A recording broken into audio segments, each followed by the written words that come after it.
I certainly shall not. You know how I detest it, unless I am particularly acquainted with my partner.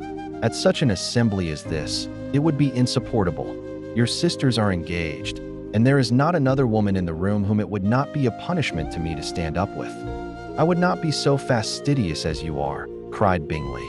For a kingdom, upon my honor, I never met with so many pleasant girls in my life as I have this evening, and there are several of them, you see, uncommonly pretty.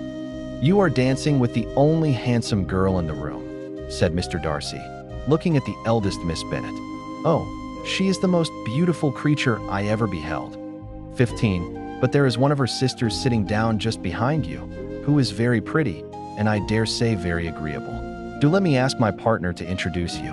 Which do you mean? And turning round, he looked for a moment at Elizabeth, till, catching her eye, he withdrew his own, and coldly said, She is tolerable, but not handsome enough to tempt me, and I am in no humor at present to give consequence to young ladies who are slighted by other men. You had better return to your 16 partner and enjoy her smiles, for you are wasting your time with me.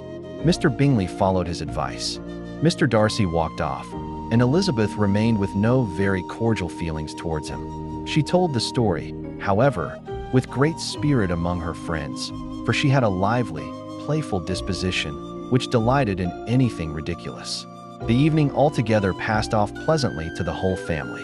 Mrs. Bennet had seen her eldest daughter much admired by the Netherfield party. Mr. Bingley had danced with her twice, and she had been distinguished by his sisters. Jane was as much gratified by this as her mother could be, though in a quieter way. Elizabeth felt Jane's pleasure.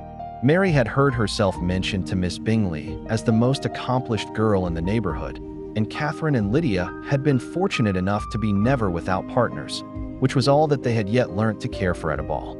They returned, therefore, in good spirits to Longbourn, the village where they lived, and of which they were the principal inhabitants. They found Mr. Bennet still up. With a book, he was regardless of time, and on the present occasion he had a good deal of curiosity as to the event of an evening which had raised such splendid expectations. He had rather hoped that all his wife's views on the stranger would be disappointed, but he soon found that he had a very different story to hear. "Oh, my dear Mr. Bennet," as she entered the room, "we have had a most delightful evening, a most excellent ball. I wish you had been there. Jane was so admired. Nothing could be like it. Everybody said how well she looked, and Mr. Bingley thought her quite beautiful and danced with her twice. Only think of that, my dear. He, 17, actually danced with her twice, and she was the only creature in the room that he asked a second time. First of all, he asked Miss Lucas.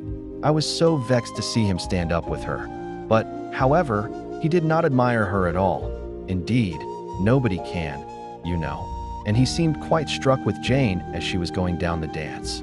So he inquired who she was, and got introduced, and asked her for the two next. Then, the 2/3 he danced with Miss King, and the 2/4 with Maria Lucas, and the 2/5 with Jane again, and the 2/6 with Lizzie and the Boulanger. If he had had any compassion for me, cried her husband impatiently, he would not have danced half so much. For God's sake, say no more of his partners. Oh, that he had sprained his ankle in the first dance. Oh, my dear, continued Mrs. Bennet, I am quite delighted with him. He is so excessively handsome, and his sisters are charming women. I never in my life saw anything more elegant than their dresses. I dare say the lace upon Mrs. Hurst's gown." Here she was interrupted again. Mr. Bennet protested against any description of finery. She was therefore obliged to seek another branch of the subject, and related, with much bitterness of spirit and some exaggeration, the shocking rudeness of Mr. Darcy. "But I can assure you," she added, "that Lizzie does not lose much by not suiting his fancy, for he is a most disagreeable, horrid man, not at all worth pleasing, so high and so conceited that there was no enduring him. He walked here, and he walked there, fancying himself so very great, not handsome enough to dance with. I wish you had been there, my dear, to have given him one of your set-downs. I quite detest the man.